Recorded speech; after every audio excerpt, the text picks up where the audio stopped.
Hello viewers, I am Deepthi. In the series of solution of ICSE specimen paper 2025, today I am going to solve mathematics specimen paper for this year.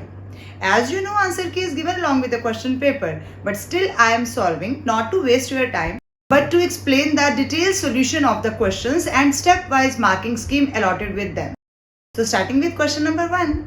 So part number 1 is a polynomial in x is divided by x minus a and for x minus a to be a factor of this polynomial. If it is a factor, then remainder should be 0. कितना अच्छा special paper है हमारा. First MCQ first answer 0 correct है, तो 0 से ही paper start हो रहा है. It means option number B and correct answer is 0. In second part, Radha deposited rupees 400 per month in a RD, recurring deposit account, for 18 months. The qualifying sum of money for the calculation of interest is. Commercial mathematics से banking chapter से लिया गया एक नया topic जो बहुत सारी books में आपको मिलेगा भी नहीं, qualifying sum. So first of all, what is the formula for qualifying sum is, it is n+1 divided by 2. It means ये वो अमाउंट है जिस पर हर मंथ आपका जो वहां पर जितने पैसे हैं आपके बैंक में उस पर इंटरेस्ट लग रहा है. जैसे हम n को अगर 1 फिल करेंगे तो भी पहला ही है ये, फिर n+1 हो गया, इट मीन्स सेकंड मंथ का, थर्ड मंथ का इंक्रीज होता जाएगा. लेकिन यहाँ पर for the calculation of interest means at the end of, तो at the end of means यहाँ पर 18 मंथ्स का टाइम दिया गया, यानी n दिया गया है और p हमें यहाँ पर प्रिंसिपल दिया गया है. तो 400 इंटू 18 इंटू 19 डिवाइडेड बाई 2. तो 2, 9, 18, 9, 4, 36, 3600 into 19. And the correct answer is 68400. So this is our option number C is correct in this case. In third part, in the adjoining figure, AC is a diameter of the circle. So ये circle है आपके पास, AC diameter है, it means वो center से pass करेगा, center आ गया, AC आ गया. जब भी डायमीटर का मीनिंग आपके पास आता है, इट मींस यहाँ जहां पर भी ये डायमीटर की कॉर्ड्स मिल रही हैं वहां पर आपके पास 90 डिग्री एंगल यानी एंगल इन सेमी सर्कल, वो वाला कॉन्सेप्ट आपने जरूर यूज करना है. It means this angle is 90 degree. तो AC is the diameter, AP is 3 centimetre, P is lying here only, this is P, AP is 3 centimeter and PB is 4 centimeter. This is PB, this is 4 centimeter and PQ is perpendicular to AB. PQ is also perpendicular to PQ is this much, PQ is also perpendicular to, यहाँ पर भी आपके पास perpendicular का sign आएगा QP is perpendicular to AB, or means this means also. तो ये हमारे पास corresponding angles equal हो जाएंगे, क्योंकि MCQ हमें रीजन पूरा एक्सप्लेन नहीं करना, बट आपको पता है angle in semi circle is 90 degree और ये भी 90 दिया है, तो ये corresponding एंगल हो गए, यानी कि लाइंस पैरेलल हो जाएंगी. तो क्या कॉन्सेप्ट आ गया कि इसके अंदर PQ is parallel to BC आ जाएगा. तो अब आपके पास इसको सिमिलर प्रूव करना बहुत ईजी हो जाएगा. If the area of triangle APQ is 18, ऊपर वाला इस ट्रायंगल का area is 18 centimetre square, then the area of the shaded portion of QPBC.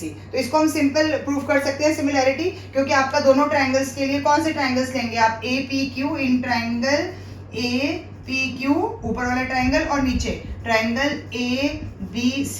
क्या सिमिलैरिटी दिखाई दे रही है आपको, दोनों में एंगल A कॉमन है, angle A is angle A common आ जाएगा. और दूसरा P और B एंगल यहाँ पर 90 है, पूरा नाम मैं भी नहीं लिख रही क्योंकि ये MCQ है, 90 डिग्री. तो AA एक्सियोम से दोनों ट्रायंगल सिमिलर हो जाएंगे. जब दोनों ट्रायंगल सिमिलर हो जाएंगे तो दोनों का एरिया क्या हो जाएगा, साइड्स के स्क्वायर के प्रोपोर्शन में इक्वल आ जाएगा. तो एरिया ऑफ ट्रायंगल, ऊपर वाला छोटा ट्रायंगल इज APQ एंड नीचे वाला ट्रायंगल इज ABC. तो APQ का तो हमें दिया गया 18 और ABC का हमने बताना है, तो अभी हम इसको ऐसे लिख देते हैं, area of triangle ABC is equal to, कौन सी साइड हम प्रोपोर्शन ले सकते हैं जो हमें गिवन है, यानी कि ऊपर वाले ट्रायंगल की कौन सी साइड है, AP, तो AP स्क्वायर हो गया, स्क्वायर ऑफ साइड होता है, और नीचे वाला ट्रायंगल के लिए, पूरे ट्रायंगल के लिए ABC के लिए पूरा AB आ जाएगा. तो इट मींस आपके पास AB स्क्वायर. अब AP square means AB means 3, तो 3 स्क्वायर, और AB means 3 + 4, it means 7 square. So यहाँ पर हमने ये एरिया निकालना है, क्रॉस मल्टीप्लाई करेंगे तो एरिया ऑफ ट्रायंगल ABC कितना हो जाएगा, ये ऊपर जाएगा, ये दोनों क्रॉस मल्टीप्लाई होंगे, तो 18 into 7 square is 49 upon 3 square is 9, 9 2 is 18, that means 98. तो ट्रायंगल का ABC का 98, बट क्वेश्चन में गलती मत कर देना, उन्होंने एरिया ABC का नहीं पूछा, सिर्फ इतने पोर्शन का पूछा गया आपको एरिया. तो इतना लेने के लिए हमें पूरे बड़े ट्रायंगल में से छोटे ट्रायंगल को माइनस करना है. सो रिक्वायर्ड एरिया ऑफ कौन सा साइड बोला गया, QPBC, क्वाड्रिलेटरल QPBC। यहाँ पर हमारे पास नीचे आ रहा है ये 4 साइडेड फिगर, तो इसके लिए हमें माइनस करना है। अब माइनस करने के लिए 98 हमारे पास अभी आया है पूरे बड़े ट्रायंगल का, और छोटे ट्रायंगल का 18 ऑलरेडी क्वेश्चन में गिवन है, तो इट मीन्स 80 सेंटीमीटर स्क्वायर हमारे पास QPBC का एरिया हो जाएगा। This is option number C. Answer की आपके पास है तो इस बार ऑप्शंस के लिए मुझे चिंता करने की कोई जरूरत नहीं है। Now in fourth part, O is the center of the circle, so this is O, and PT is the tangent. So this is the tangent and this is the circle's radius, so it means this angle is of 90 degree. Then the value of x is, x means this angle. We have to find this angle. Now as a hint, it is given that this angle is of 110 degree and it is a linear pair. So 110, 180 minus this, it means angle POT is equal to कितना हो जाएगा, 180 minus 110, it means 70 degree. So this angle is of 70 degree, this is 90, तो आपका angle sum property से ये angle निकल जाएगा। It means 90 plus 70 को 180 में से माइनस कर दिया जाएगा, तो 180 minus 160, it means x is equal to 20 degree and this is option number A. Now next is fifth part. In the joining diagram, the length of PR is, very simple question, length of PR, it means this is R, Q and P. PR means hypotenuse we have to calculate. This is 9 centimeter and this is 60 degree. So what we will use here, क्योंकि हमारे पास perpendicular और hypotenuse हमें find करनी है, it means sin का angle हमें लेना पड़ेगा, तो sin theta is equal to, sin means 60 यहाँ पर है, sin theta is equal to P upon H. So perpendicular is given as 9 and PR we need to calculate, and sin 60 is under root 3 upon 2. So क्या value हो जाएगी, PR की cross multiply करेंगे तो PR is equal to 90 to 18 upon under root 3, but under root 3 को कभी नीचे नहीं छोड़ सकते, तो रैशनलाइज करेंगे, it means 18 under root 3 and नीचे डिनोमिनेटर में 3 6 18, so it means 6 under root 3 आपके पास हाइपोटेन्यूज आ जाएगी। This is option number B in this case. Next is statement 1. A solid sphere is cut into 2 identical hemispheres. एक ही solid sphere है जिसके 2 hemispheres बनाए गए हैं, तो 2 hemisphere का मतलब क्या हो जाएगा, एक इस तरह से आएगा, ऐसे आ जाएगा, एक ये है और ये आ जाएगा। It means दोनों की ये जो surface है ये आपके पास 2 बार आ रही है। Now question based on this is statement 1. Total volume of 2 hemispheres is equal to volume of the original sphere.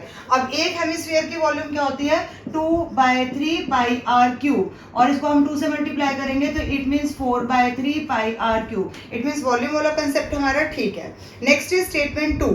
Total surface area of 2 hemispheres together is equal to the surface area of original sphere. अब original sphere का surface area हमें पता है कितना होता है, 4πr², और hemisphere में अगर हम इस तरह से लेंगे जिसका एक सरफेस और एक्सपोज्ड है तो 2πr² और 1πr² ये हो जाएगा। इट मींस इसका भी 3πr² है, सिमिलरली 3πr² इसका भी है। मींस अगर हम कैलकुलेट करेंगे तो हमारे पास टोटल में 6πr² आ जाएगा, यानी total surface area of 2 hemispheres together is not equal to the surface area of the original sphere. Now which of the following is valid? Both statement are true? Not. Both the statements are false? Not. So C is correct, statement 1 is true, it means volume wise correct concept आ रहा है, and statement 2 is false, it means surface area wise correct concept नहीं आ रहा है। In seventh part, given that the sum of the squares of first 7 natural numbers is 140. Sum of the squares of first natural numbers means 1 square, 2 square, 3 square से लेकर 7 square. इन सब का sum हमें given है 140. So then their mean is, तो सिर्फ understanding और evaluation पे बेस्ड है। मीन का फॉर्मूला हमें पता है क्या होता है, total sum of all these numbers जितने भी हमारे पास आए हैं, स्क्वायर ऑफ नेचुरल नंबर्स, और बेस हम इसमें डिनोमिनेटर में क्या लेंगे, जितने हमारे पास नेचुरल नंबर्स हैं, कितने हैं, 7 है। इट मींस 140 सम आ गया और नीचे 7 आ गया, इट मींस आंसर इज 20। तो आपका ए ऑप्शन इसके अंदर करेक्ट हो जाएगा। अदरवाइज हम इसको सॉल्व करेंगे तो सॉल्व ही करते रह जाएंगे, इतने लंबा कैलकुलेशन चला जाएगा।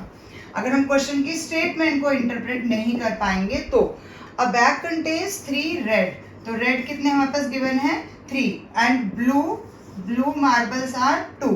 A marble is drawn at random. The probability of drawing a black marble, कितने चालाक हैं, ब्लैक मार्बल है ही नहीं इसके अंदर, तो ब्लैक मार्बल की प्रोबेबिलिटी क्या हो जाएगी, 0। ब्लैक मार्बल का है ही नहीं तो कंसेप्ट ही नहीं है उसके अंदर, तो 0 प्रोबेबिलिटी आ जाएगी। In next part, if a is equal to 3 2, first row दी गई है तो 3/2 मतलब -2, तो इसका मतलब इसका ऑर्डर कितना हो गया, 1 रो इंटू 2 कॉलम्स है। Then next B matrix is given as -1 2 4 and 0, it means order 2/2। तो मल्टीप्लीकेशन के लिए कंपेटेबिलिटी आपको दिखाई दे रही है, यहाँ का number of column is equal to second row उसका नंबर ऑफ रोज के इक्वल है। Now assertion is product A B of two matrices A and B is possible. क्या कंडीशन होती है हमारा, इसका number of column is equal to इस second matrix का नंबर ऑफ रोज के इक्वल होना चाहिए, तो प्रोडक्ट पॉसिबल है। रीजन क्या दिया गया, number of columns of matrix A is equal to rows in matrix B, यानी कि यही रीजन भी है इसका, तो बिल्कुल ठीक है। तो option number C, both A and R are true and R is the correct reason for A. Option number C is correct in this case. In 10th part, a mixture of paint is prepared by mixing 2 parts of red pigment with 5 parts of base. Using the given information, find the values of A, B, C, A, B and C आपने find करना है। तो आप अलग अलग separate इसके pairs बनाते जाइए। जैसे 2/5 का आपको गिवन है, तो रेड बाय बेस, हम रेड और बेस का कॉन्सेप्ट ले रहे हैं कि रेड पेंट इतना है और बेस पेंट इतना है, तो 2/5 हो गया, इधर 4/A हो गया। अब आपने रेशियो प्रोपोर्शन में पढ़ा हुआ है, क्रॉस मल्टीप्लाई करेंगे, A इज इक्वल टू 5 और 20/2, इट मीन्स 10 आ जाएगा। अब इस पेयर को छोड़ दें, 2/5 इज इक्वल टू सेकेंड वाला ले लें, B/12.5 हो जाएगा। तो क्या ले लेंगे यहाँ पर, B का आंसर क्या हो जाएगा, क्रॉस मल्टीप्लाई इन दोनों को करना है, 12.5 इंटू 2 डिवाइड बाई 5, 5 को करेंगे तो कितना आ गया, 2.5 इंटू 2 इट मीन्स 5, तो यहाँ पर हमारा B का आंसर कितना हो जाएगा, 5। तो answer of B is 5, A is 10 और लास्ट बच के आपके फिर से हम 2/5 के साथ लेंगे 6 और C वाला कॉम्बिनेशन, तो इसमें C की वैल्यू कितनी हो जाएगी, क्रॉस मल्टीप्लाई करें, 6 5 30/2 इट मीन्स 15, तो C का आंसर हो जाएगा 15। कौन से ऑप्शन में 10, 5 और 15 है आपके पास, this is option number D correct in this 10th part. Application and evaluation based question था ये। In 11th part, article which is marked at 1200 means mark price में 1200 दिया गया, is available at a discount of 20%। तो discount कितना हो गया, 20% of 1200, और परसेंट का मतलब कुछ नहीं होता, डिवाइड बाय 100 है, और इस तरफ 1200 है, कट हो जाएगा, it means 240।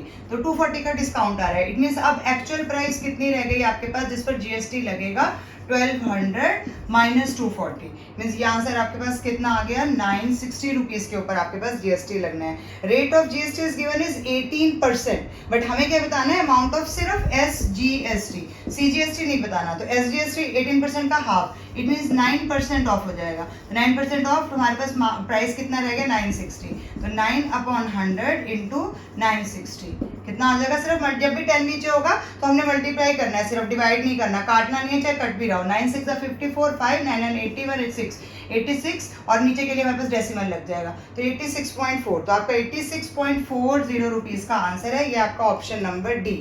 In 12th part the sum of money required to buy 50 means हमें नंबर ऑफ शेयर्स 50 दिए गए हैं, 40 मीन्स हमारे को फेस वैल्यू 40 रुपीज की दी गई है, एंड एट रुपीज इतना, इट मीन्स ये मार्केट वैल्यू है, मार्केट वैल्यू इज 38.50 रुपीज दिया गया है। Sum of money required to buy, अब मुझे ये नंबर ऑफ शेयर खरीदने हैं, तो मुझे कितनी चाहिए होगी, फेस वैल्यू तो नहीं चाहिए, मुझे ये दोनों चाहिए, तो बस हम इन दोनों को मल्टीप्लाई करेंगे, तो मनी रिक्वायर्ड कितना हो जाएगा हमारे पास, 38.50 and multiply by number of share 50 है, answer is 1925 rupee, 1925 1925, option number C is correct in this case.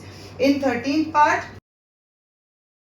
the roots of quadratic equation x square minus 1 is equal to 0 कितना आ जाएगा, x square is equal to 1 चला गया, x under root हटाएंगे, आपके पास plus minus 1 आ जाएगा, तो plus minus 1 हमारा option number D है, तो इन this case option number D is correct. Now which of the following equation represents a line equally inclined to the axis? तो हमें हर एक लाइन की इसके अंदर स्लोप निकालनी है, और स्लोप जिसमें 1 आ जाएगी, क्योंकि स्लोप 1 का मतलब थीटा 45 हो जाएगा, तो थीटा 45 जिस केस में हमारे पास थीटा 45 मीन्स tan थीटा, तो tan थीटा की वैल्यू tan 45 मीन्स आंसर 1, यानी कि स्लोप जिनमें 1 होगी वही इक्वली इंक्लाइंड होंगे, 1 भी हो सकती है, और माइनस का 45 लेंगे तो स्लोप -1 भी आ सकती है, तो 45 प्लस और 45 माइनस डिग्री दोनों जिसमें भी आ रहा है वो इक्वली इंक्लाइंड है। तो बेसिकली हमने स्लोप निकालनी, जैसे आपको स्लोप निकालनी आती है, जैसे फर्स्ट फर्स्ट लाइन में अगर हम स्लोप निकालेंगे तो 2x माइनस 3y और माइनस 7 हो गया। तो अगर आप इस पे स्लोप निकालेंगे तो 3y की वैल्यू को मैं उधर लेके जा रही हूँ, 2x इस तरफ है, 2x प्लस 7 हो गया। हमने क्या करना है, y is equal to 2/3 x plus 7, सिर्फ x के साथ वाले नंबर को कैलकुलेट करना है, आपने देखना है। तो 2/3 है तो इसके पे स्लोप 2/3 मीन्स नहीं होगा। b पार्ट के लिए अगर आप लेंगे तो x minus y is equal to 7 है, तो y का आंसर कितना हो जाएगा, y उस तरफ गया और x माइनस 7, तो स्लोप यहाँ पर कितनी आ रही है, इसके साथ x के साथ क्या है 1 है, तो इट मीन स्लोप इस केस में 1 आ रहा है। तो आपका ये ऑप्शन करेक्ट होगा। फिर भी आपके बाकी दोनों ऑप्शन करेक्ट करने हैं, बट आपने x is equal to 7 means आपके पास एक ही लाइन आ रही है इसमें, और y भी माइनस 7 एक ही लाइन आ रही है, जो कि इक्वली इंक्लाइंड नहीं है, पैरेलल है या परपेंडिकुलर है। तो option number B is correct in this case, x ये वाला x minus y is equal to 7। And last MCQ is x plus 2 is less than x by 3 plus 3. तो ये तो आपने लीनियर इक्वेशन को सॉल्व करना है, आपके पास आंसर आ जाएगा x plus 2 is less than or equal to x by 3 plus 3 and x is a prime number. The solution set for x is क्या बन जाएगा, अब x वालों को इक्वली वालों को एक तरफ लाएंगे, x वालों को 3 माइनस 2 उसको उधर ले गए हैं, 1 आ गया, ट्रांसपोज किया था 3x minus x mean 2x हो गया, 2x की वैल्यू हो गई, इसको उधर भी ले जाएंगे तो 3 आ गया, यानी कि x का आंसर आपके पास क्या आ गया 3/2 आ जाएगा। और अगर हम इसको और भी स्पेसिफाई करें तो 1.5 आ जाएगा। तो 1.5 अब यहाँ पर प्राइम नंबर पूछा गया है, तो प्राइम नंबर तो स्मॉलेस्ट प्राइम नंबर क्या है 2 होता है, तो इसमें है ही नहीं है, तो 2 से छोटे पे खत्म ही हो गया, इक्वल टू या लेस देन 1.5 आ रहा है, तो आएगा ही नहीं, तो इट मीन्स हमारा ए आंसर यानी कि नल यानी कि 5 मैट्रिक्स के अंदर आंसर आ जाएगा। सॉल्यूशन सेट में सिर्फ हम 5 लिखेंगे, option number A. I hope you are able to understand all the explanations given by me related to the questions. Still, if you are left with any doubt, you can ask me in the comment section. Thank you for watching till the end. Keep watching, sharing and subscribe to my channel.